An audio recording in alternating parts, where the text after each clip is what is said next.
Would you believe the Florida State offense is primarily outplaying the Florida State defense thus far in fall camp? That's what we're hearing.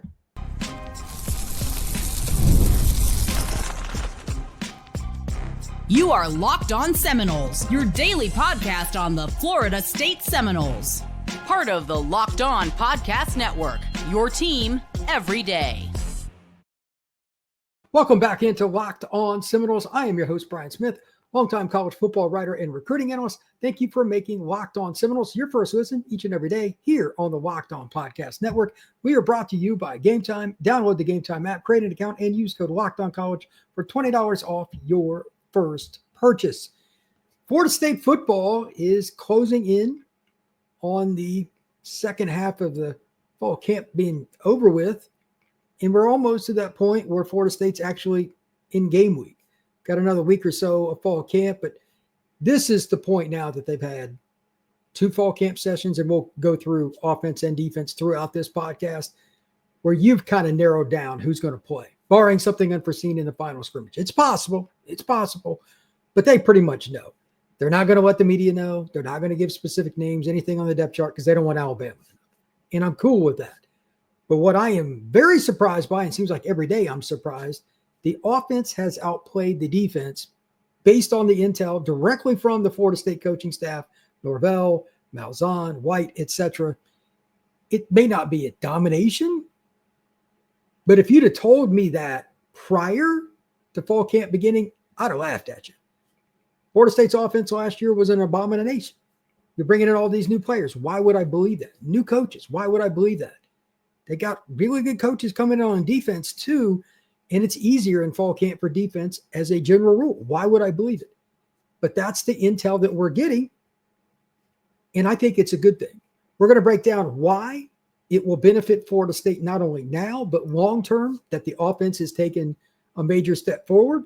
And we're also going to dive into Tony White. He had some positive comments on his Noles defense, but he kind of quietly called some guys out without saying name. You could tell he really wanted to, but there's a little bit of a back and forth on whether or not you throw guys under the bus publicly. And we're going to do some math on that here on Locked On Seminoles. But first, let's start with the offense. First possession of the scrimmage, Thomas Castellanos throws a pick six. Jeremiah Wilson to the house. He's a really good player, and Coach White has went out of his way. Norvell's went out of his way. Everybody that is mentioned, Jeremiah Wilson, the transfer from Houston, has nothing but kudos to say for his effort, his attention to detail, and his preparation day in, day out. That's a football player. That's what Florida State football should be about. To that point, you still got to get up and go play the next play offensively or defensively. And this is the most important part maybe of any press conference so far in August. And I was just listening to Norvell's press conference, and I even rewound it a little bit, and I'm like, am I hearing this correctly? The next couple drives were touchdowns.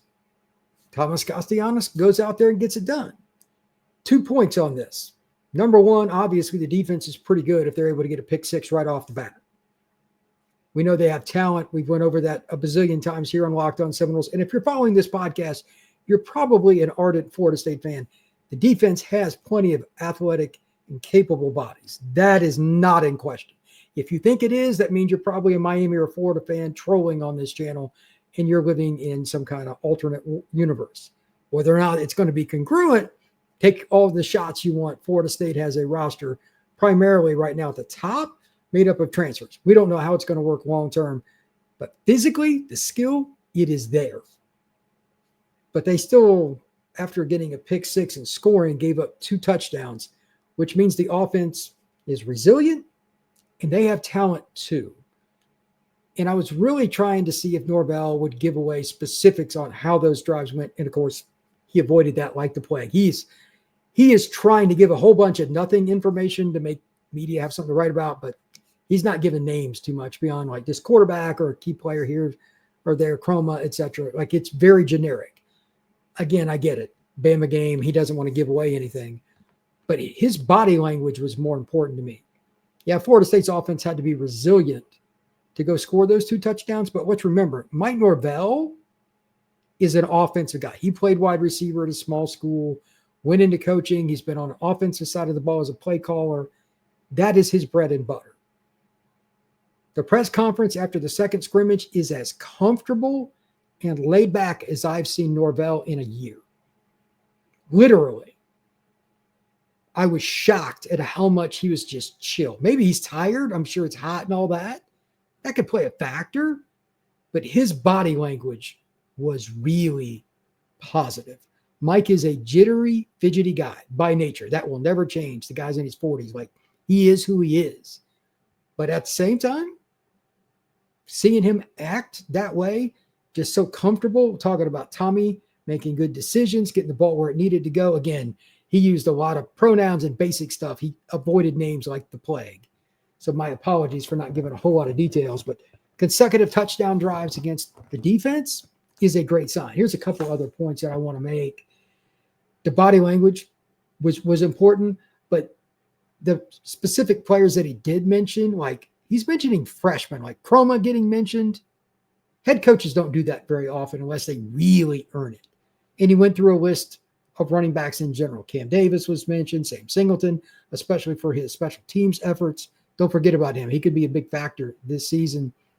And just overall, like Squirrel White got mentioned a whole bunch. I'd heard that he played well in Jacksonville. Seeing him this fall, I'm curious if he's really all that, but he had a long touchdown according to Norvell. Those were a few of the guys he mentioned. And that's a good sign. And he said the offensive line has come along. He's mentioned that a few times during fall camp. I haven't heard him say dominate or anybody in particular. Again, that's Norvell's style, but those are really good points as well. Also, when you think about it, coaches as a general rule, and this isn't a shot at Norvell, this is across the board. When they're coming back from a season that's disappointing, like especially for one or two units, really did not meet the expectation. O-line quarterback last year were bad, but so was receiver. And to be honest, the running backs were timid by the end of the year because they were just tired of getting hit near or behind the line of scrimmage. He hasn't said anything like that. He hasn't even hinted. And again, this is a guy with body language. He cannot hide his anger when he's upset about something. That's just not who Norvell is. There was none of it. He's not just BSing about the offense coming out and playing well. So that's important to note. When we come back here in a minute, I want to go over a couple other points, and I want your opinions on this. We're going to talk about the offensive line. I think it's trending in the right direction. I'm going to explain why. But again, I have a couple questions for Florida State fans. That is next here on Locked On Seminoles. Today's show is brought to you by Gametime. We've all been there, logging on early and waiting forever for concert tickets to go on sale, only to see your spot go away, just like you're waiting for that spot and there's no tickets left for a concert you were dying to see.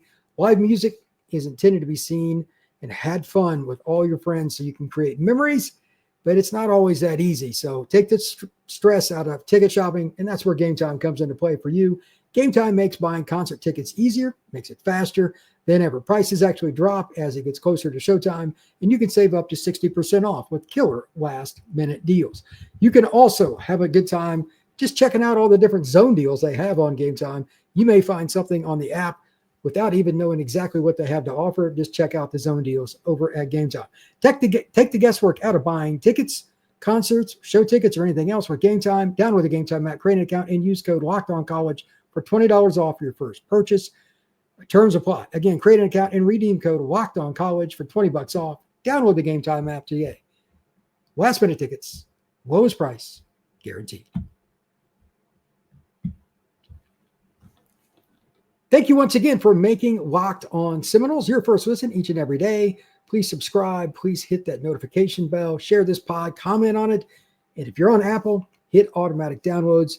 That is the biggest thing that can help us is the audio listens. If you're listening to this, please hit the automatic downloads. Now let's talk a little bit about the offensive line. I talked about this before the break. You got 2 consecutive touchdown drives. The way Gus's offense works, if the offensive line is not above average, probably even better than that, at running the football, they have no chance. Gus's offense has got some diversity to it, I will admit you, but it starts with the bullies up front. If they are not moving people out of the way, they are not going to be a very good offense. I just know that from knowing Gus, from covering UCF when he was there, from having conversations with him, quarterbacks, the running backs, everybody around UCF. I knew that before he ever got to Tallahassee. It is linear. To that point, consecutive touchdown drives and a good night is the first part, but the second part, much like Norvell, Tony White also had a press conference. He wasn't the happiest guy about the consistency of some of his players. He hasn't mentioned, this is the addition by subtraction rule. He mentioned several guys that have done good things, but there are several guys that he hasn't, and I'm not going to be the one to make it obvious. You need to go watch the video, do your own math. I'm not going to be the guy that throws guys under the bus, but there are a handful of guys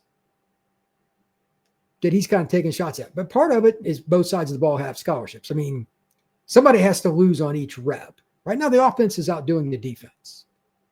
We'll see if that continues, but that begins up front. Darrell Jackson's one of the guys he's happy with, just in case you're wondering. And Jaden Jones has had some pretty good moments too. But the defense hasn't played as well, based on intel from Norvell and Coach White, as the offensive way. For that to happen by the midway point, give or take a camp, or maybe just past, is very surprising to me. All signs are that the offense is ahead of its expectation, and probably for me, way ahead. But I'm not here to complain. It's a lot more fun to watch a team be able to score points. Here are a couple other points that I want to bring up about the offense in general. Not only is the offensive line probably playing well, we need to give credit, although like Norvell and everybody hasn't said this specifically, the tight ends got to be blocking pretty well too. In Gus's offense, whether it's the H-back or the tight ends, they are a major part of using wham blocks, cut blocks, making sure they get to the outside if you're lined up at H-back or tight end, and helping in the screen game. A tight end lined up in the slot. Those little things, or it may seem little to you, is not. Especially because Malzahn likes to call a lot of screens. The tight end's got to be blocking pretty well. And then there's been a lot of conversation. This is the one spot, for whatever reason, that Norvell was positive about with names. For some reason, he went into a little more specifics with running back.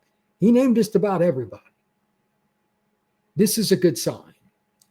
Depth at running back is important. And one of the comments that he made, let me see if I can find it in my notes here. I may not. Oh, yeah.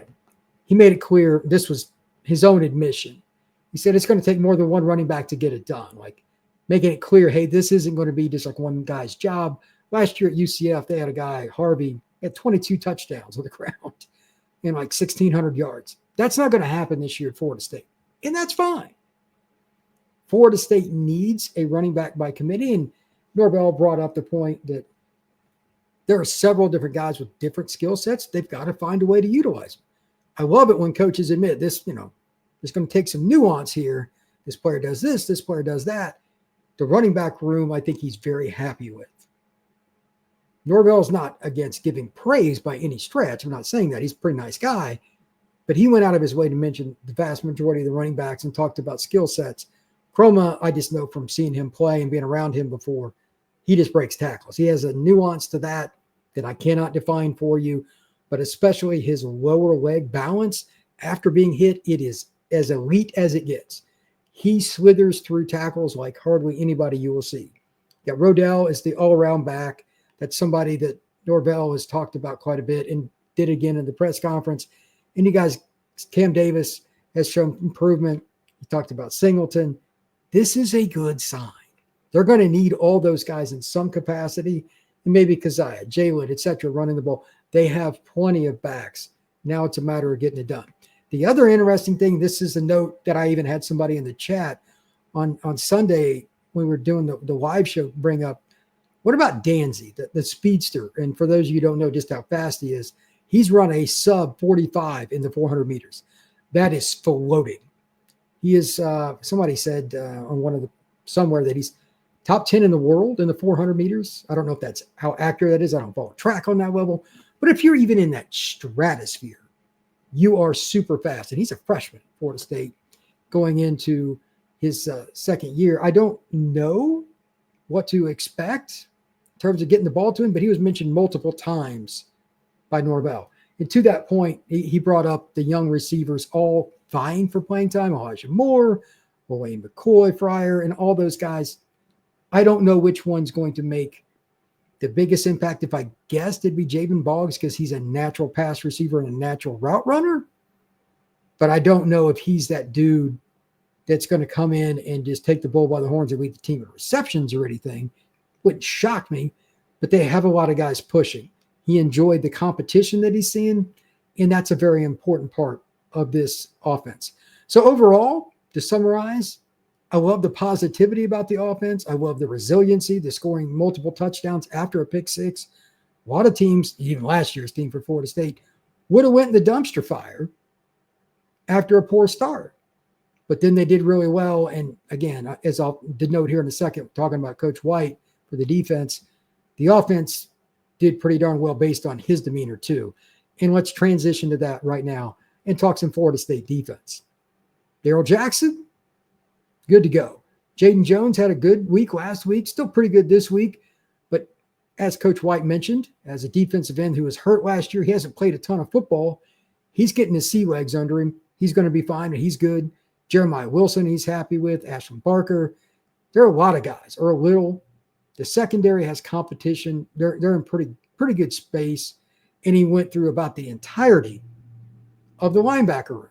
He left some DBs, some D linemen out. If it was intentional or unintentional, I don't know on each player. There has to be a few that are intentional because he made it clear 3-4 times that there are guys that aren't going to play because they're not doing what they're told.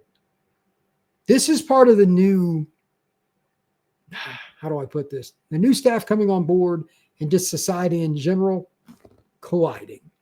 Some kids don't want to change habits. Some kids don't want to listen to new coaches. Coach White's made it very clear. Those will be the young men that stand on the sidelines next to Norvell, Coach White, etc. He's going to play the guys that matter. And here's, this was funny. Somebody was asking, like, who are some of the guys up front that are making noise? And he immediately brought up the true freshmen that were late additions to the class this past year. They didn't even get early scholarship offers. The Desir twins out of Miami Norwood. He said they play hard. They do what they're told.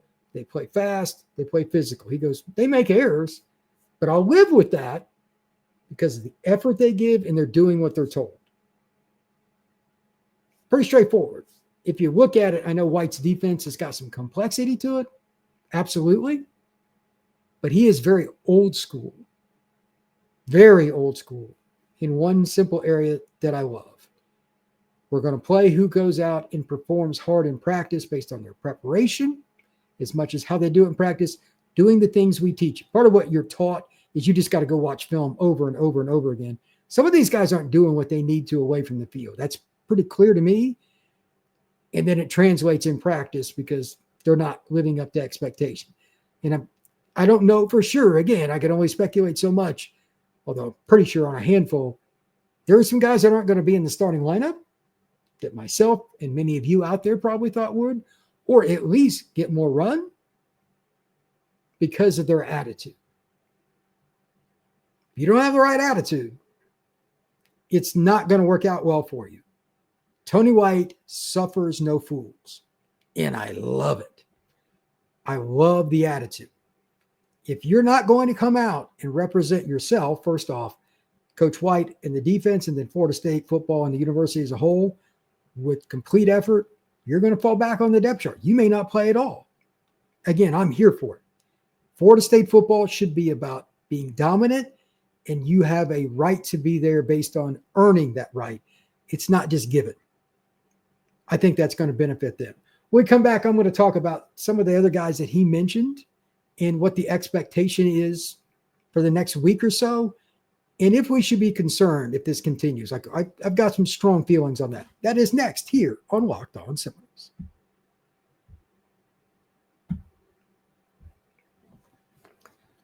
All right, let's talk about whether or not Florida State fans should be really worried about Coach White making it clear that he was pretty upset with multiple guys, and I think it's at multiple levels of the defense. I say yes, because this is the exact same problem they had last year. They just didn't identify it as quickly as they should, at least not publicly. Maybe they did, and they just tried to hide it. I don't know. Maybe that's part of the reason a certain defense coordinator is no longer in Tallahassee. But to that point, there needs to be improvement, and we need to literally, because Coach White is a blunt guy. He's not going to be shy about this. He's made that clear. He's going to make it clear if guys have made strides since that second scrimmage. Are they doing the things that they need to get, as he said, get on the bus? They've got roughly 50 players on defense, 50 on offense. Who's going to be on the bus for the game? He wants to bring them all, but, he said it very clearly. I'm going to play the ones that deserve to play. There's no other way to do it. I'm okay with that. Sometimes, and this is part of life, it's part of college, when you're a young man that doesn't take it serious enough, whether it's you're studying a film, whether it's understanding a concept and not getting help, although you need it, it could be 100 reasons that you're not performing up to the level that Coach White deems necessary. Whatever it is, if you're not doing it, you're not going to play. This is Florida State football. This isn't just some random rec league here where everybody gets to play at least a quarter. No, that's not how it works. You can stand on the sideline with your helmet. Well, you look nice, but you've got to earn it. So here are my bits of advice for Florida State fans wondering, like I am, if this will get fixed. Two things are likely to kind of go at each other. I don't know which one will win out. There'll either be players that come over to the side they need to be on and figure it out. That means, and especially for young people, this is extremely hard, swallowing their pride for whatever's wrong. And I don't know what exactly it is. Either they will swallow their pride and do it the way the coaches want, or they will be distractions and cost Florida State football games. At some point, it's going to be a distraction because he's made it public now. I'm guessing that some of the players that are doing it right, like there's probably some conversations. At some point, there is a chance there'll be a distraction. I don't deny that because it happened last year. We saw it right before our eyes. It's on a much smaller scale. He had plenty of positive things to say, but even if it's just 3 or 4 key players, you can't have healthy bodies, especially when some of them are likely to be very experienced players, not with the program, if you know what I mean. Like they don't want to do the things that the new coaches are doing. If you didn't want to do those things, you should have transferred. That's just reality. So again, either they're going to get with the program and it's going to work out, or this is going to go downhill and maybe just periodically, especially if Florida State has injuries, will they be willing to play the experienced guy they've been at odds with, or are they going to go to the freshman or redshirt freshman who may not be ready? It's going to put Florida State's coaching staff in a bad spot at some point. It's inevitable. I don't know how that's going to go, but it does worry me. There's no shortcut there. After seeing what I saw last year, and all of you did as well, why would you feel comfortable? You shouldn't. This is the problem that I talked about all through spring, through summer, and in the early fall camp. When you have this many new people, how congruent is it?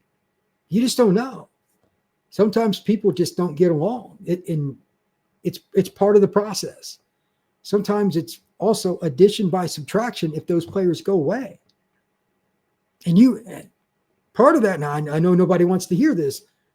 That still means short term, you're probably going to lose more games. Nobody wants to hear that, but you've got to get rid of the problems before you can move forward.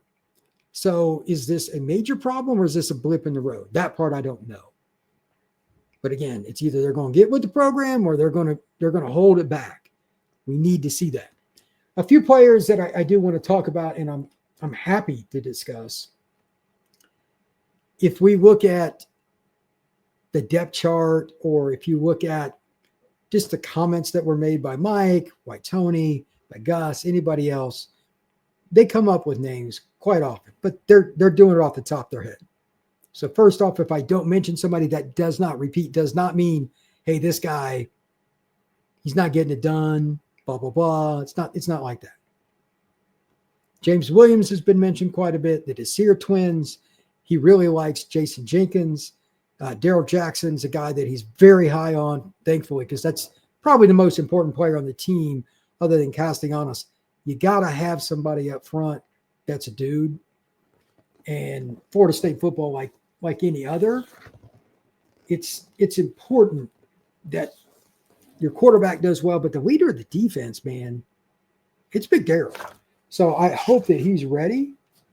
And I hope that he's more than just ready in the sense that he's going to be good. He needs to be able to dictate how teams attack Florida State's defensive line in their front and command double teams. He may not have a ton of stats, but he's been consistently mentioned by Norvell and Tony White and Pot Roast, a.k.a. Terrence Knighton.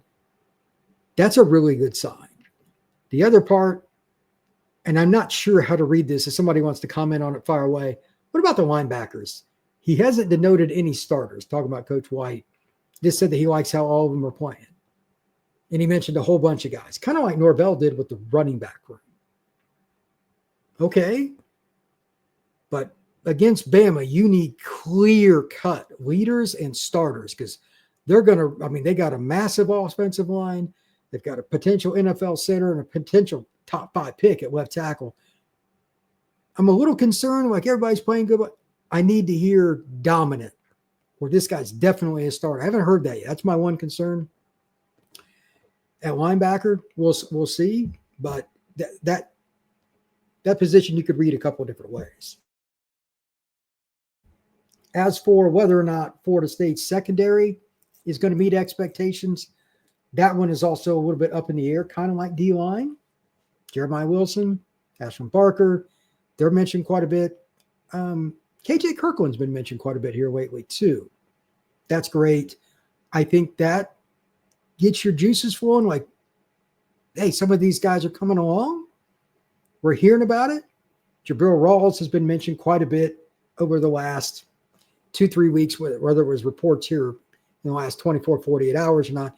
He's a guy that's trending towards being a starter. So those are good things.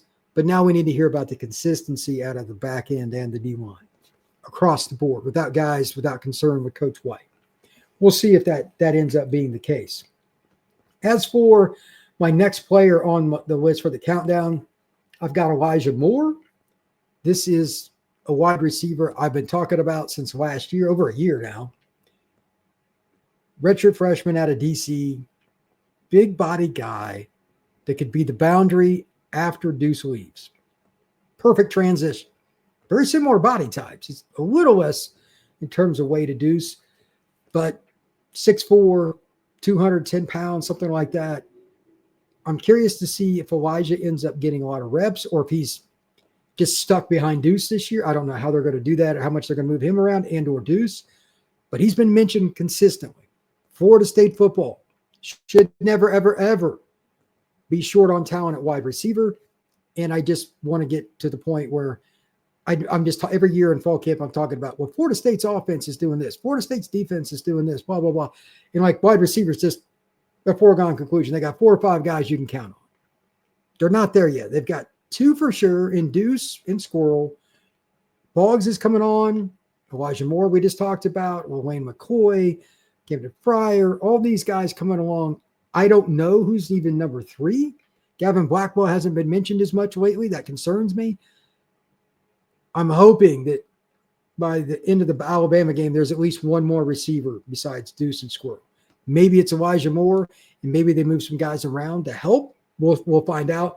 But Florida State football, at some point, Moore is probably going to be your boundary receiver. I'm guessing it's next year. He's going to be a key part this season. At some point, though, when Deuce is banged up or he's got to come out of the lineup, he's going to have to produce, even if it's just 15, 20 catches. That's a lot of physical skill. That's a lot of size. And he was a national recruit. Comes down to DC, come down to Tallahassee from DC. Florida State won a battle there. Let's see what he does this season. I think he's an important guy.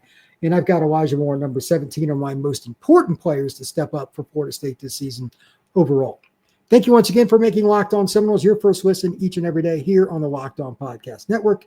We appreciate you stopping in. Check out everything going on with the Noles. Please hit that like and subscribe. And again, if you're on Apple, please hit those automatic downloads. It helps the algorithm a bunch. We will see you again soon.